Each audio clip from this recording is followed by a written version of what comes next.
is this? Hi, I'm Ron Dehaz. I'm the president of Covenant Eyes, and I welcome you to our Facebook Live here at 12:35 on Wednesdays, an ongoing series that we have. And we're in the middle right now of a series on the effects of pornography on your body, and we're going to be talking a little bit of a related subject to that today. I have with me our Chief Operating Officer, COO, David Granroth. David Granroth has been with Covenant Eyes for 8 years? Yep. 8 years? 8.5.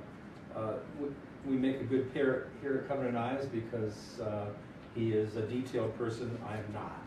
He's a manager, I am not, so we do make a good pair here at Covenant Eyes, getting things done.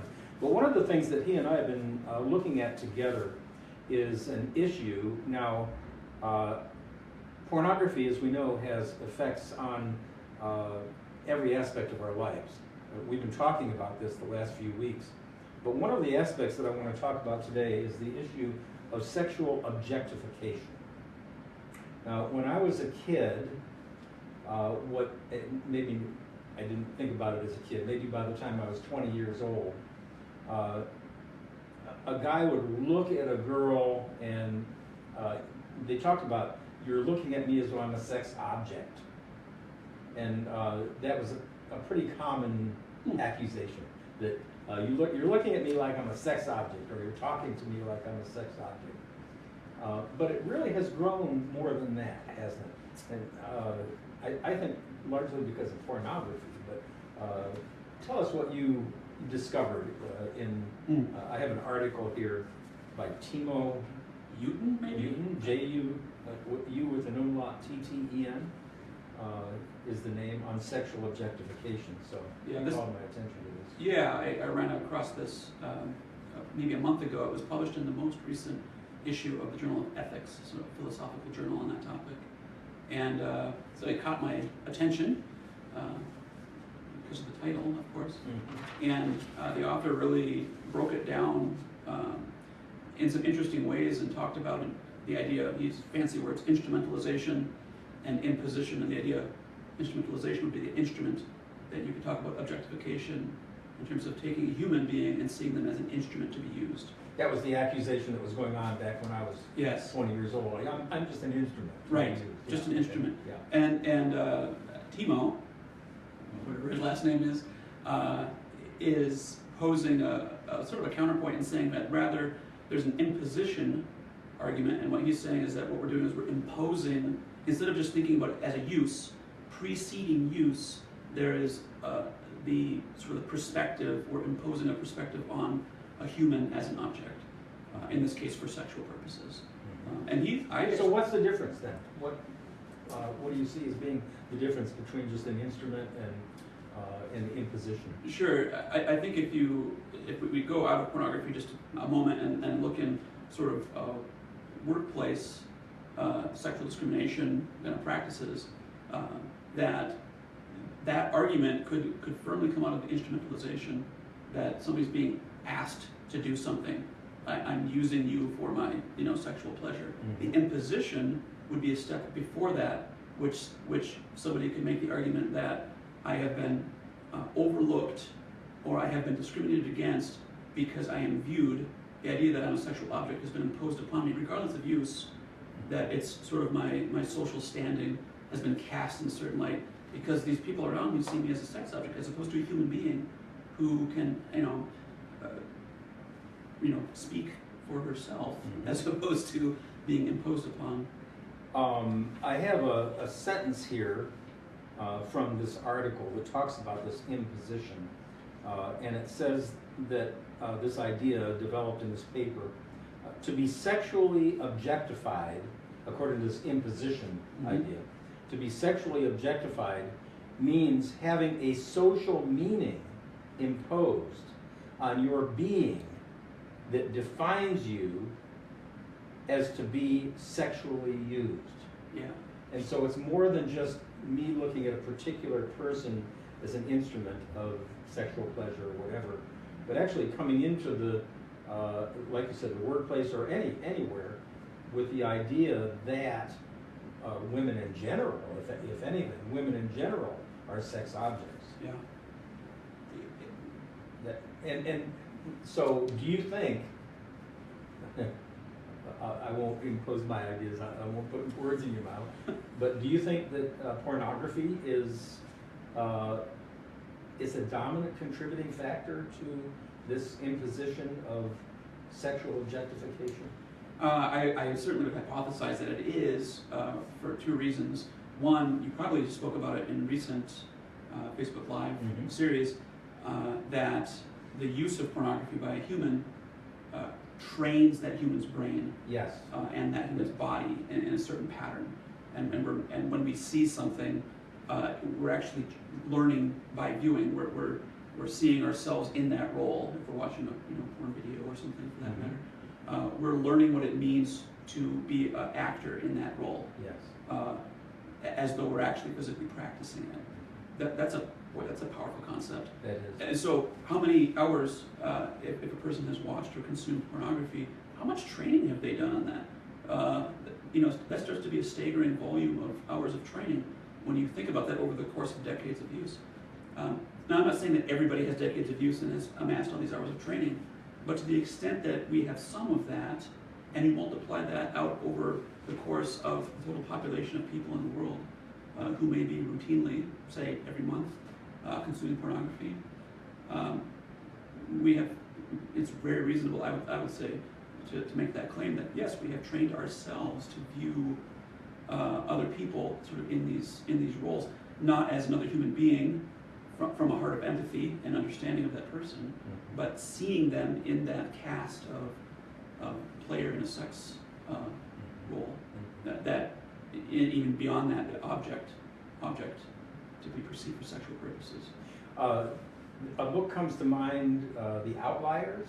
Yep, Gladwell. Gladwell, yeah. Yep. Malcolm Gladwell, where he talks about the fact that if you spend 10,000 hours at something, that's the time that is necessary to become really good at it. And so if you're spending 10,000 hours viewing pornography, I suppose your mind is going to be molded so that you are looking at, for men, looking at women in a different way. So you're suggesting, based on Gladwell's writing, that if somebody has logged 10,000 hours, they have a natural mastery of sexual objectification. They have mastered sexual objectification. Okay, that is disturbing. Which is a negative thing, Yeah. of course, yes. Right. They have mastered sexual objectification. Can I? Yeah. So Timo Eugen's article on sexual objectification, he closes it in a way that I was a little surprised by, but heartened by, and that was he closed with the statement that, and for these reasons, we should be able to criticize media that furthers sexual objectification yes. because it is harmful to humans. Yes. So, on a moral basis. There is a moral basis, not religious based. There's a moral basis on which we can criticize media that develops the mastery of sexual objectification. Interesting. And I'm talking about, I'm thinking, I'm a man, and so I'm thinking from the male perspective. But I have heard anecdotally, and I've also seen some evidence that women on the other side who view pornography a lot are looking at it as though they should be sexually objectified. That they now understand their role after 10,000 hours of viewing pornography, where women are beaten and more and more violence is a part of pornography. Yep. And so they now, after 10,000 hours of viewing that, they understand their role now to be sexually objectified.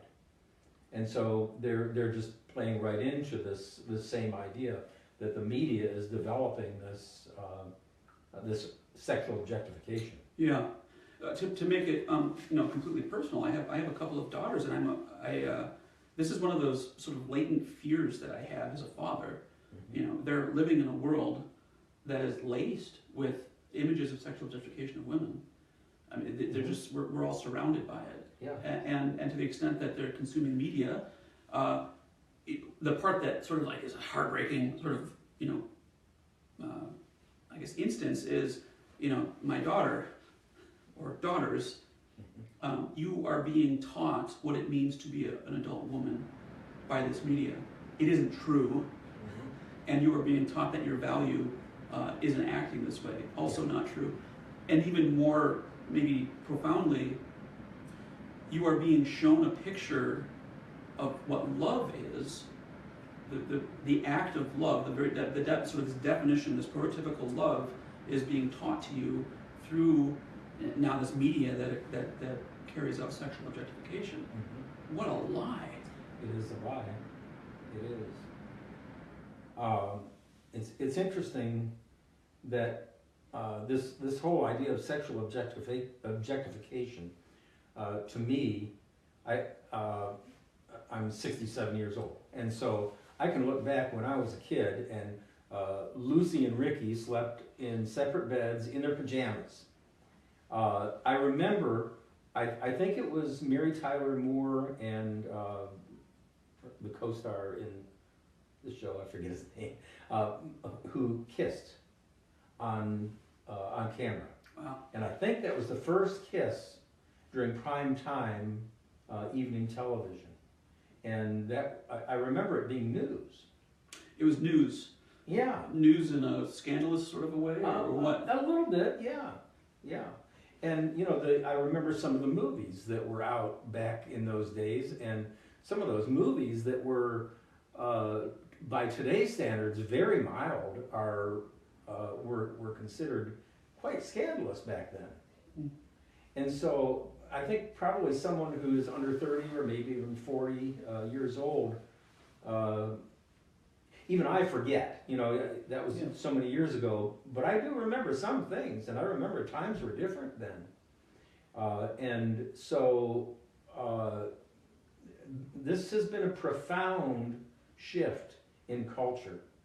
And as you know, one of the goals that we have here at Covenant Eyes is to influence culture away from pornography and away from sex trafficking. And so that's one of the things that we share in our goals here at Covenant Eyes. One of the other things that I wanted to talk about, you mentioned the issue of media being criticized from moral standards, not necessarily religious standards. I knew that was going to be the conclusion of this paper, and so I did actually, I'm glad you mentioned it, because I brought along, we have a blog that's coming out in a couple of weeks on the policy of Covenant Eyes regarding religious content.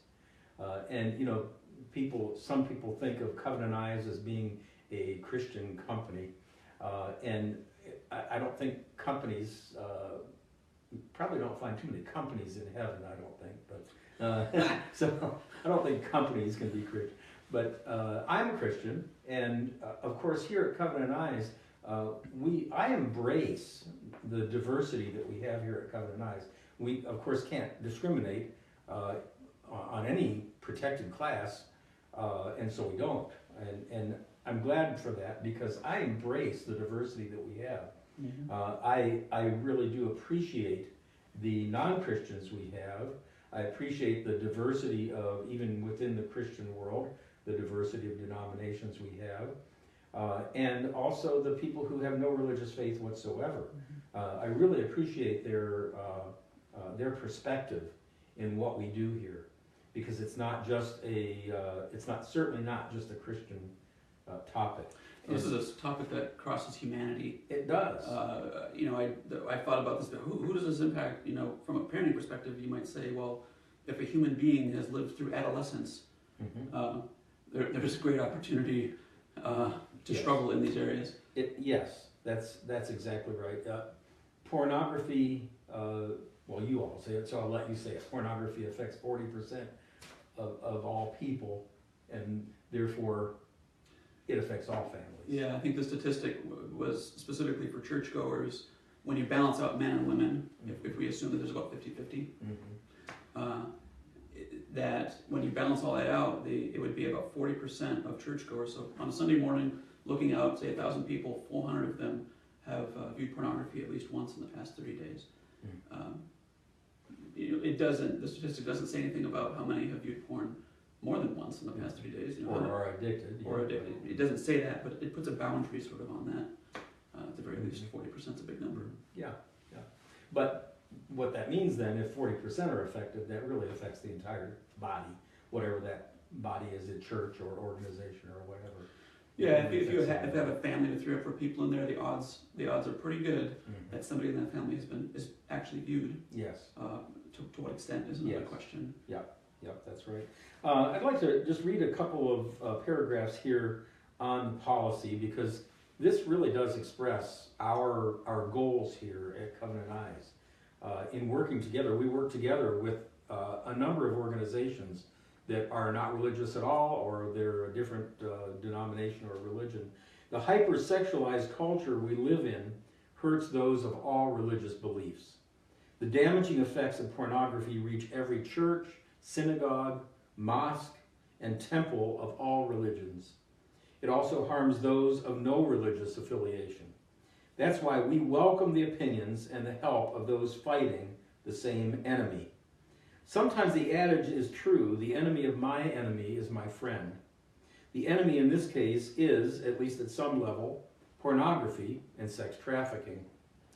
I plan to affect culture so that pornography is taboo once again. I do know that different religions and worldviews have different approaches in the attack on pornography and sex trafficking. They attack the right flank, while I try to go up the middle. But it's important to remember that we're all attacking the same enemy. I will, personally, in the quiet times in the trenches, be glad to share my religious views as a separate issue. I'll share that with people of all worldviews and other religions gladly. And I'll listen to yours. But during 2017, when we jump out of the trenches and go into battle, I will be there fighting shoulder to shoulder with you.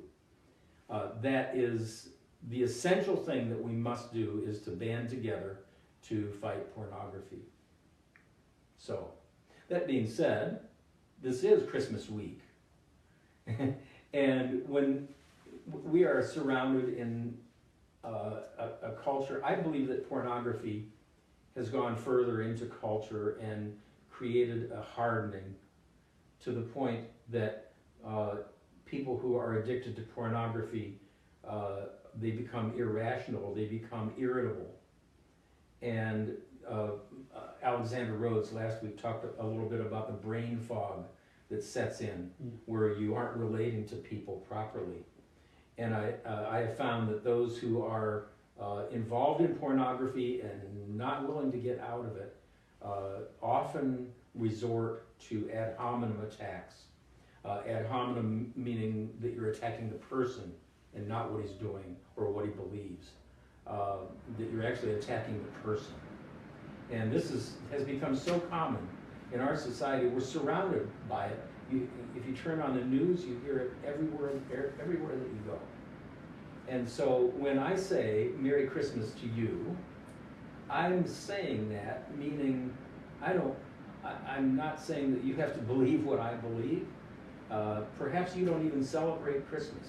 Perhaps Christmas Day is a day that just passes like any other day to you. And I say this to our audience as well, that when I say Merry Christmas to you, what I'm saying is at this time of year, and really at all times of the year, I wish you would have a joyful and a peaceful week, and a joyful and a peaceful Christmas. Not to impose my religious beliefs on you at all. And so it is my wish, my desire, that all of you would have a very Merry Christmas. So thank you very much. Thank you, David. Well, thank you, Ron. Merry Christmas. Merry Christmas.